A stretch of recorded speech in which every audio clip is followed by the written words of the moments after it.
Move to the Horn of Africa, to conflict in northern Ethiopia. 5 months in, and the conflict in the Tigray region of the country not resolved. United Nations Children's Fund, Unicef, sounding the alarm about life for children in that region. Over 1.4 million children have been out of school for a year. There are also reports of increasing sexual violence. Let's discuss this now with senior spokesperson for Unicef in Nairobi, Kenya, James Elder. James, good evening. Thank you very much for your time. I believe you've just returned from a trip to that conflict zone in northern Ethiopia. Could you tell us what you saw and heard? Hi, yes, I was there last week.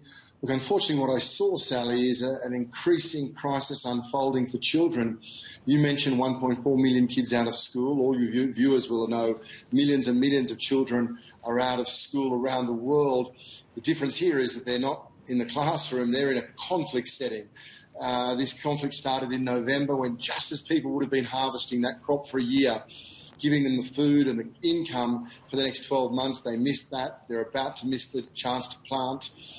And really good water systems and health systems have been destroyed, either destroyed in the fighting or then looted. So we're seeing education, protection, as you mentioned, terrible, harrowing stories I was told of rape of children and women. We're seeing a crisis on all fronts unfolding day in, day out for children of Tigray. And what is the latest on the actual conflict, which involves the Ethiopian Defence Force and the Tigrayan army? What is actually happening, and why is there no way to seemingly resolve this? I mean, after all, the Ethiopian President, Ahmed Abiy, is a Peace Prize winner. Yeah, I mean, I've got to be cautious. Of course, UNICEF, what we try to do, we get to the front line, and no matter where children are in need, we seek to help them. We work in the world of aid, not in politics. But you are right, that is the conflict that started internally. Everyone now accepts that Eritrean forces were invited in by the federal government. They've been said they will leave. Everything I saw, based on uniforms or language, said that hasn't been the case.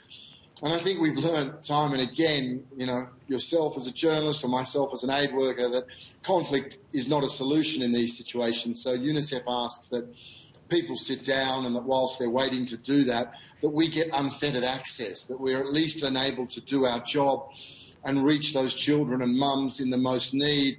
And whilst in some ways we're doing that at the moment, we're reaching 500,000 or more people with clean water, that's life-saving, we're also seeing aid efforts hampered because of a lack of law and order.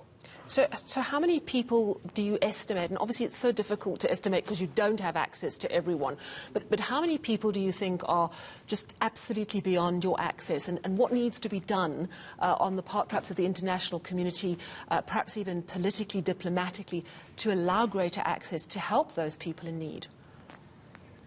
It's a great question on how many. I mean, we know that there's more than 1 million people displaced.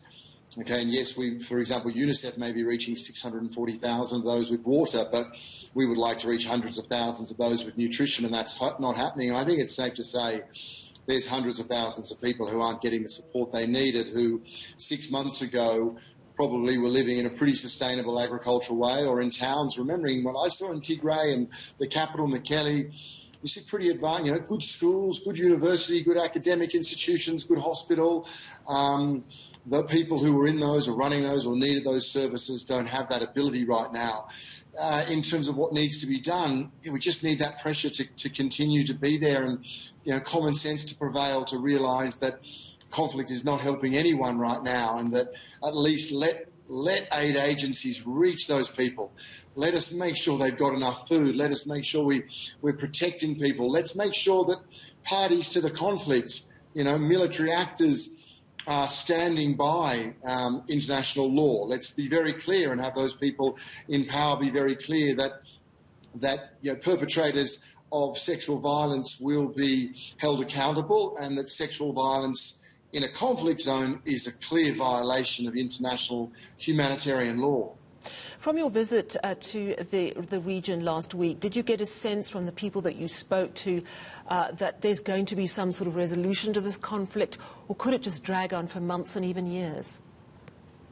I think I certainly got a sense from those people who were trying to help that there's a sense of desperation, a real sense that they are at wit's end. You know, it's always amazing. I mean, I will always stand for what UNICEF does and how my colleagues on the ground will go selflessly do 7 days a week and reach people.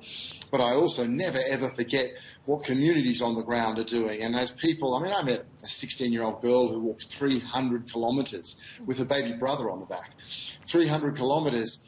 And on the way, it's only communities that are helping these people. So the people themselves are desperate. Do they think there can be a settlement? I think at the moment it's what they pray for, because they know that, you know, anything other than a settlement will drag on.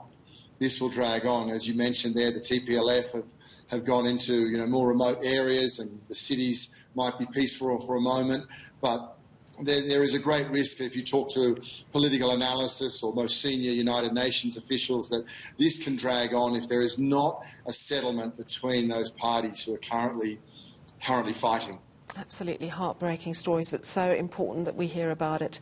Thank you so much, James Elder, Senior Spokesperson for UNICEF, coming to us from Nairobi in Kenya, telling us about one story of a girl who walked 300 kilometres with her brother on her back.